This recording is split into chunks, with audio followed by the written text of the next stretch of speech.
You have $100 to spend on an ad. You could put it all in one place or spread it across 5. Most people spread it. It feels safer. It feels smart. It's almost always the wrong move.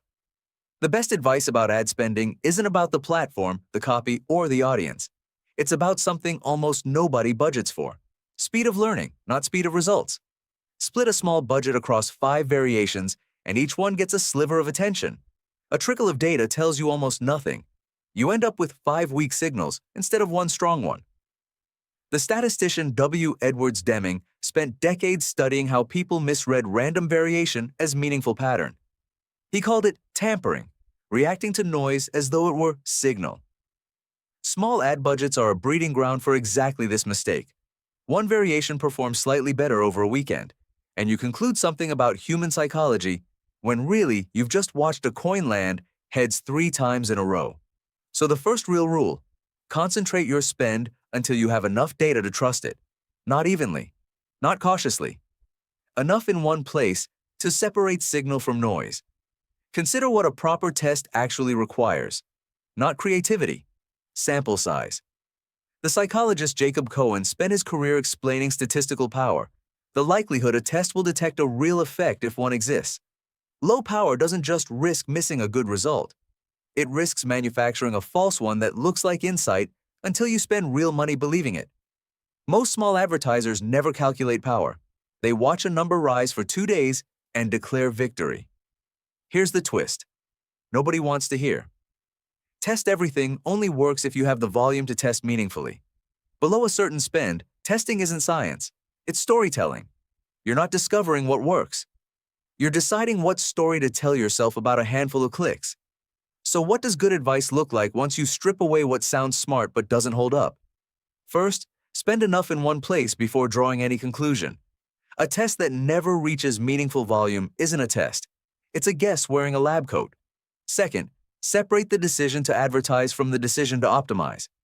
Most people launch an ad and start tweaking within hours, chasing every twitch in the numbers.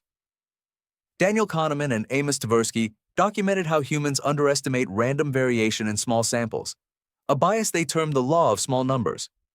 Marketers fall into this constantly, pausing a good ad because of a rough afternoon, or scaling a mediocre one because of a lucky hour.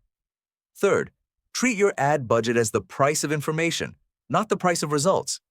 You're not spending $100 to sell $100 of product today. You're buying a lesson you can use for the next 1,000, and the 10,000 after that. Judged only by immediate return, early ad spend looks like a loss.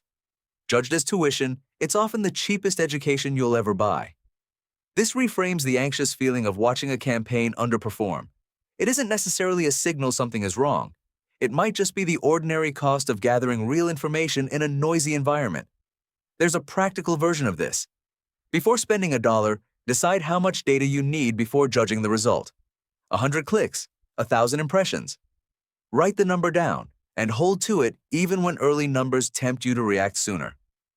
This protects you from the most expensive mistake in advertising: falling in love with or giving up on a campaign based on evidence too thin to justify either reaction. It also means resisting a human urge to keep busy. Tweaking the headline, changing the image, feels like diligence. But if the campaign hasn't produced enough data yet, that tweaking isn't diligence. It's just movement, and movement isn't progress. This same instinct shows up everywhere: judging a new habit after 3 days instead of 3 months, judging a relationship after one hard conversation. Small samples feel like the whole truth. They almost never are. Compare 2 small business owners.